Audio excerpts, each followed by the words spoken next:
சாந்தி தொலைக்காட்சி நேயர்களுக்கு வணக்கம். நல்லதை சொல்வோம், நல்லதை செய்வோம், நல்லதே நடக்கும். இன்று 18/2/2026 புதன்கிழமை, சதயம் நட்சத்திரம், இரவு 9:51 வரை, பிறகு புரட்டாது. இன்றைக்கு நான் உங்களுக்கு சொல்ல இருக்கிற நல்ல கருத்து, திருமணத்தை பற்றி தொடர்ந்து சொல்கிறேன். முன்னாடி கூட உங்களுக்கு திருமணத்தில் ராகங்கள் என்னென்னவெல்லாம் வாசிக்கணும், மாப்பிள்ளை இலக்கியில் என்ன ராகம், மாப்பிள்ளை ஊர்வலத்தில் என்ன ராகம், முகூர்த்த நேரத்தில் என்ன ராகம், தாலி கட்டுற போது என்ன ராகம்னு சொன்னேன். அதுக்கு முன்னாடி எப்படி மன ஓலை எழுதுறது, ஏறு வரிசையா அந்த மஞ்சள் தடவணும் அப்படிலாம் சொன்னேன். பொதுவாக தமிழர்களுடைய பழக்கம் என்னன்னா, வீட்டுக்கு வந்தவர்களை வாங்கன்னு சொல்லணும், போங்கன்னு சொல்லக்கூடாது. அப்போ என்ன செய்கிறது, நம்ம திருமணத்தில் சொல்லிக்கிறோம் இல்லையா. சில பேர் திருமணத்தில் இருந்துட்டு காலையில் சாப்பிடுவாங்க, மத்தியானம் சாப்பிடுவாங்க, சாயந்தரம் சாப்பிடுவாங்க. இந்த காலத்தில் போதுமான அவகாசம் இல்லை. ஒரு காலத்தில் நிறைய 1 நாள் 2 நாள்லாம் இருப்பாங்க. செட்டிநாட்டு பகுதியில் 7 நாள் கூட கல்யாணம் நடந்துச்சு. அவங்க புறப்படணும் அப்படின்னு சொன்னால், நீங்கள் இனிமேல் நாள் ஆயிடுச்சு போயிட்டு வாங்கன்னு சொல்ல முடியாது. ஆகையினால கையில் ஒரு தாம்பூல பை கொடுக்குறாள்ல, அந்த தாம்பூல பையில் என்ன போடுறான்னு பார்க்கணும். அந்த காய் அது மூலமாக, அது பலகாரங்கள் மூலமாகவே பண்பாக அந்த செயலை உணர்த்திய குலம் தமிழர் குலமா. உள்ள கத்திரிக்காய் போட்டு கொடுக்க மாட்டாங்க, மாங்காய் போட்டு கொடுக்க மாட்டாங்க, முருங்கைக்காய் போட்டு கொடுக்க மாட்டாங்க, தேங்காய் போட்டு கொடுப்பாங்க தாம்பூல பையில. ஏன் அப்படின்னா, தேங்காய்ங்கிற சொல்லி பாருங்க. தேங்காய், நீ தேங்காதே, இனிமே இங்க இருக்க வேண்டாம், நீ உங்க வீட்டுக்கு போகலாம், இனி வேலை உனக்கு, நீ அவங்களுக்கு தான் வேலை, பொண்ணு மாப்பிள்ளைக்கு உங்களுக்கு வேலை இல்லை அப்படிங்கிறவன் அந்த கருத்தை உள்ளடக்கி தேங்காய் கொடுக்குறாங்க. சரி, கடைசி பிள்ளை கல்யாணம் அப்படின்னா கடலச்சு வைப்பாங்க. அந்த இலையில வைக்கிற போது கடலச்சு வச்சா, இந்த வீட்டுல இதான் கடைசி பிள்ளை இருக்கு. முதல்ல 4-5 குழந்தைகள் இருக்கு, சில குழந்தைகள், சில வீட்டுல 5-6 பிள்ளைகள் பிறக்கும். வரிசை கல்யாணங்கள்லாம் நடக்கும். இன்னும் அடுத்த ஒரு பிள்ளை இருக்கோ அப்படின்னு கேட்பாங்க வந்தவங்க. அது கல்யாணம் ஆயிடுச்சா, இல்லாட்டி எங்க பையன் கூட இருக்கானே அப்படிலாம் சொல்லுவாங்க. இந்த கல்யாணத்துல கடைசி பிள்ளை கல்யாணம்னா கடல் வச்சு வைப்பாங்க. சரி, 3 நாள் 4 நாள் ஆயிடுச்சுன்னு வச்சுக்க, 3ஆம் நாள் 4ஆம் நாள் அந்த செட்டிநாட்டு பகுதியிலாம் காராவடை சுடுவாங்க. அந்த காராவடை சுட்டா இன்னைக்கோட முடிஞ்சிச்சு, அவங்க வீட்டுக்கு சொல்லிக்கின்னு போகணும்னு அர்த்தம். காராவடை சுட்டா வீட்டுக்கு சொல்லிக்கிட்டு போகணும்னு அர்த்தம். இப்படி பலகாரம் மூலமாகவே கூட பண்பை எல்லாம் உணர்த்திய குலமாக இருந்தார்கள். அதே மாதிரி முன்னாடி வாழை மரம் கட்டுறாங்க. நான் இது உங்களுக்கு பல முறை சொல்லியிருக்கேன். கல்யாண வீட்டுக்கு முன்னால தேக்கு மரம் கட்ட மாட்டாங்க, கொய்யா மரம் கட்ட மாட்டாங்க, மாமரம் கட்ட மாட்டாங்க. ஆனா மாவிலையை தோரணமா கட்டுவாங்க. அது எதுக்குன்னா, அது பால் உள்ள மரம், கிருமி நாசினிங்கிறதுனால வரக்கூடிய கிருமிகளை அது ஈர்க்கக்கூடிய ஆற்றல் உண்டு. ஆனால் முன்னாடி கட்டக்கூடிய மரம் வாழை மரம். எதுக்காக அப்படின்னா, நுழைவாசல்ல வாழை மரம் ஏன் கட்டுறாங்க, உள்ள நுழையிற போது வாழை மரத்தை பார்ப்பாங்க. ஓ, வாழை கட்டியிருக்கா, இது வாழ வைக்கும் வாழை. இது உடல் முழுவதுமே மனிதருக்கு அர்ப்பணிச்சிருது. எந்த மரமுமே, எந்த செடி கொடியும் முழு உடலுமே மனிதர்களுக்கு உபயோகப்படாது. இது வாழை இலை சாப்பிட உதவுது, கனி நம்முடைய ஆரோக்கியத்துக்கு சீராகுது, காய் குடல் புண்ணுக்கு ஏற்குது. அந்த தண்டு இருக்கே, அது யூரின் பாஸ் பண்றதுல சிறுநீர் தொந்தரவுகள் இருந்தால் அதுக்கு நிவர்த்தி பண்றதுக்காக அதை உணவா வச்சு சாப்பிடுறான். அந்த வேலை பட்டை இருக்குல்ல, வாழை பட்டை, அது கூட பூக்கோர்க்கக்கூடிய நாராக உபயோகப்படுது. ஆக தன்னுடைய உடல் முழுவதையுமே அர்ப்பணிக்குது, தியாக வாழ்க்கை வாழுது. இது மாதிரி நீயும் தியாக வாழ்க்கை வாழணும். உன்னுடைய உடைமைகளை கூட நீ வைத்துக் கொண்டிருந்தாலும் கூட பிறருக்காக நீ வாழ்க்கை நடத்த வேண்டும். உன்னுடைய செயல் முழுவதும் பிறருக்கு உரியதாக இருக்க வேண்டும் சொல்லி அது தெரிவிக்கிறதுக்காகவே இந்த மரத்தை கட்டி வச்சாங்க. இப்படி திருமணத்திலே கூட பல தத்துவார்த்தங்கள் எல்லாம் இருக்கின்றன. இதை பற்றி எல்லாம் தொடர்ந்து உங்களுக்கு சொல்வேன் என்று சொல்லி இந்திய ராசி பலன்களை இப்பொழுது உங்களுக்கு வழங்கப் போகின்றேன்.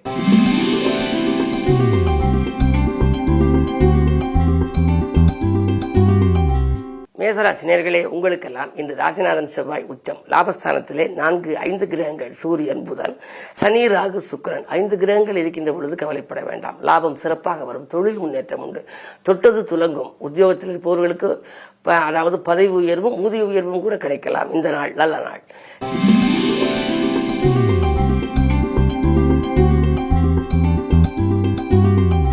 ரிஷபராசி நேயர்களே, உங்களுக்கெல்லாம் குடியிருக்கும் வீட்டால் ஏற்பட்ட பிரச்சனை அகலும். குலதெய்வ வழிபாட்டிலே ஆர்வம் காட்டுவீர்கள், கொள்கை பிடிப்போடு செயல்படுவீர்கள், ஆரோக்கியம் சீராகி ஆனந்தப்படுத்தும். திட்டமிட்ட காரியங்களை திட்டமிட்டபடியே செய்து முடிப்பீர்கள். பணவரவு திருப்தி தரும். இந்த நாள் நல்ல நாள்.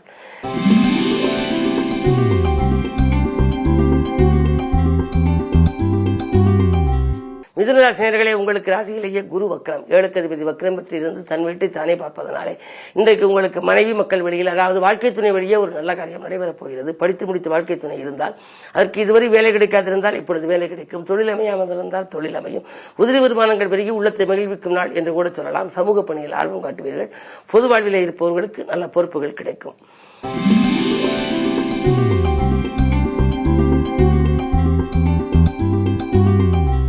கடகராசினியர்களே, உங்களுக்கு சந்திராஷ்டமம். எதை செய்தாலும் யோசித்து செய்ய வேண்டும், இறைவனை பூஜித்து செய்ய வேண்டும். நீங்கள் தான் உண்டு தன் வேலை உண்டு என்று இருக்க வேண்டும். மற்றவர்களுக்கு நன்மை செய்தாலும் அது தீமையாக தெரியும். விரயங்கள் அதிகரிக்கின்ற இந்த நாள் விழிப்புணர்ச்சி தேவை.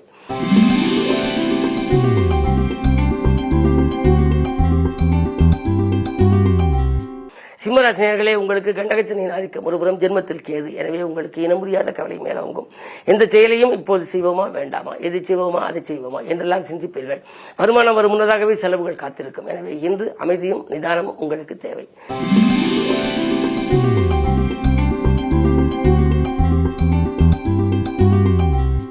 கன்னிராசினியர்களே, உங்களுக்கு 10லே குரு இருப்பதனாலே பதவி மாற்றங்கள், இடமாற்றங்கள், ஊர் மாற்றங்கள் வரலாம்.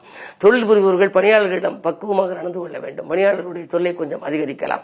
பங்குதாரர்களாக இருப்பவர்கள் நாங்கள் இப்பொழுதே பிரிந்து கொள்கிறோம், எங்களுக்குரிய பங்கை பிரித்து விடுங்கள் என்று அச்சுறுத்துவார்கள். என்ன இருந்தாலும் இன்றைக்கு நீங்கள் தொழில் உத்தியோகத்தில் எந்த முடிவும் எடுக்க முடியாது. இருந்தாலும் கூட உங்களுக்கு வருமானத்தை பொறுத்தவரை கவலைகள். இப்போதுமான பொருளாதாரம் வந்து சேரும்.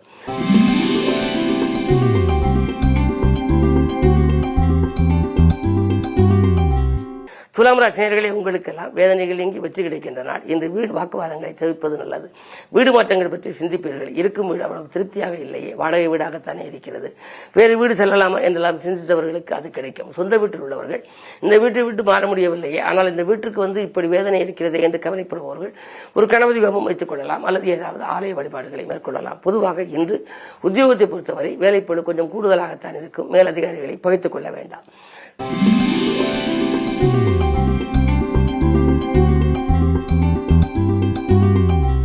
விருச்சிக ராசினியர்களே, உங்களுக்கெல்லாம் இன்று அன்பு நண்பர்களின் ஆதரவு கூடுதலாக கிடைக்கும் நாள். நினைத்தது நிறைவேறும். நிகழ்கால தேவைகள் பூர்த்தியாகும். பொதுநலத்தில் ஆர்வம் காட்டுவீர்கள். உற்றார் உறவினர்கள் உங்களுடைய பிரச்சனைகளை தீர்க்க முன் வருவார்கள். சுகஸ்தானத்திலே 4-5 கிரகங்கள் இருப்பதனாலே சுகங்களும் சந்தோஷங்களும் உங்களுக்கு வந்து சேரும். ஆரோக்கியம் சீராகி ஆனந்தப்படுத்தும். அது மட்டுமல்ல, வருமானம் 2 மடங்காக உயரும். இந்த நாள் ஒரு நல்ல நாள்.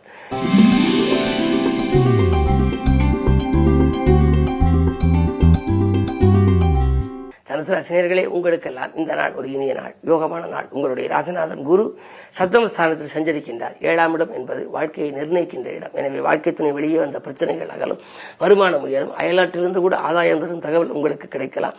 இதுவரை நடைபெறாமல் இருந்த சுபகாரியம் நடைபெறுவதற்கான அறிகுறிகள் தென்படும். இந்த நாள் நல்ல நாள்.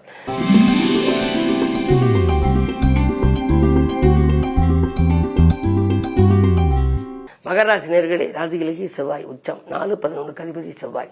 இடம்பூமி வாங்குவது, இடம்பூமியால் வந்த தகராறுகள் அகலுவது, பத்திரப்பதிவில் இருந்த தடைகள் நீங்குவது போன்றவற்றையெல்லாம் இன்றைக்கு நல்ல காரியங்கள் நடைபெறப் போகிறது. பொதுவாகவே விலகிச் சென்ற உடன்பிறப்புகள் விரும்பி வந்து இணைவார்கள். அரசல் புறத்தலாக இருந்த அண்ணன் தம்பிகளுக்குள் ஒற்றுமை நிலவும். அது மட்டுமல்ல, முன்னோர் சொத்துகளில் முறையான பங்கீடுகள் கிடைக்க நீங்கள் செய்த முயற்சி கைகூடலாம். பாக பிரிவினைகள் சுமூகமாக முடியும். அதே நேரத்திலே தைரியமும் தன்னம்பிக்கையும் அதிகரிக்கும்.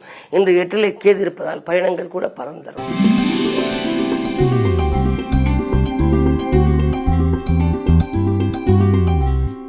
கும்பராசினியர்களே, உங்களுக்கெல்லாம் இன்று ஒரு அற்புதமான நாள். உங்கள் ராசிக்குள் சூரியன், சந்திரன், புதன், சனி, ராகு, சுக்கிரன் இத்தனை கிரகங்கள் இருக்கின்றன. எனவே உங்களுக்கு வாழ்க்கை துணை வெளியே நல்ல வசதி வாய்ப்புகள் கிடைக்கலாம். அதே நேரத்தில் அயல்நாட்டிலிருந்து நல்ல ஆதாயம் தரும் தகவல் கிடைக்கும். ஆரோக்கியம் சீராகி ஆனந்தப்படுத்தும். அரசு வழியில் நீங்கள் ஏதேனும் புது முயற்சி செய்தால் அது உங்களுக்கு கிடைக்கலாம். அரசு வேலைக்கு விண்ணப்பித்தவர்களுக்கு அது கைகூடலாம். அது மட்டுமல்ல, உங்களுக்கு சூரியனும் புதனும் இருப்பதால் கல்விக்காகவோ கலை சம்பந்தமாகவோ எடுத்த முயற்சிகள் கைகூடலாம். மாமன் மைத்தூர் வழியில் இருந்த மனக்கசப்புகள் மாறும். கருந்த சேமிப்புகளை ஈடுகட்டுவீர்கள்.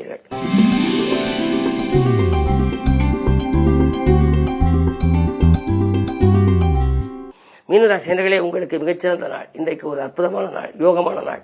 பல நாட்களாக எதிர்பார்த்து வராத பணவரவு இப்பொழுது வரலாம். ஆரோக்கிய தொல்லை ஏற்பட்டாலும் மாற்று மருத்துவம் உங்களுக்கு உடல்நலத்தை சீராக்கும்.